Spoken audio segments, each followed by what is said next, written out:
20 குழந்தைகள் உயிரிழந்த விவகாரத்தில் காஞ்சிபுரத்தில் தயாரிக்கப்பட்ட இருமல் மருந்தில் கலப்படம் உறுதிப்படுத்தப்பட்டுள்ளதாக தமிழக மருந்து கட்டுப்பாட்டுத்துறை அறிக்கை வெளியிட்டுள்ளது.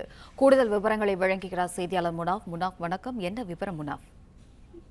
தமிழகத்தில் தயாரிக்கப்பட்ட கலப்பட இரும்பல் டானிக் விவகாரத்தில் மத்திய பிரதேசத்தை அடுத்த 20க்கும் மேற்பட்ட குழந்தைகள் உயிரிழந்ததன் எதிரொலி காரணமாக காஞ்சிபுரம் மாவட்டம் சுங்குவா சத்திரத்தில் இயங்கி வரும் தனியார் மருந்து உற்பத்தி நிறுவனத்தின் மீது நடவடிக்கையானது எடுக்கப்பட்டிருக்கிறது.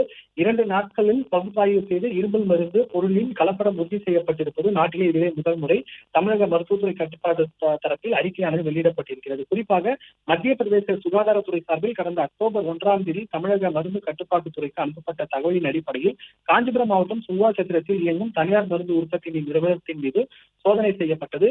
தமிழ்நாடு மருந்து கட்டுப்பாடு மற்றும் உரிமம் வழங்கும் ஆணையம் மற்றும் கட்டுப்பாடு ஆணையத்தின் வழிகாட்டுதலின் கீழ் மருந்து ஆய்வாளர்கள் ஆய்வு மேற்கொண்டதில் பல்வேறு சோதனை செய்ததில் அதில் கலப்படம் இருந்தது தெரிய வந்தது.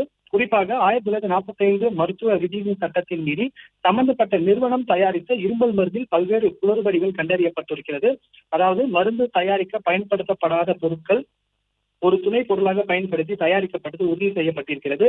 அதே போல இதில் டெலிப்ரின், டிஇஜி மற்றும் குளுக்கோஸ் அறியப்பட்ட நச்சுப் பொருட்கள் மாசுபட்டுக் கொண்டிருப்பது தெரிய வந்திருக்கிறது. உடனடியாக தமிழ்நாடு முழுவதும் உள்ள அனைத்து மருந்து ஆய்வாளர்களும் இந்த மருந்து விநியோகம் தொடர்பாக தகவல்கள் அளிக்கப்பட்டு மொத்தம் மற்றும் சில்லறை விற்பனை கிடைக்காத வகையில் முடக்கப்பட்டு இருந்தது.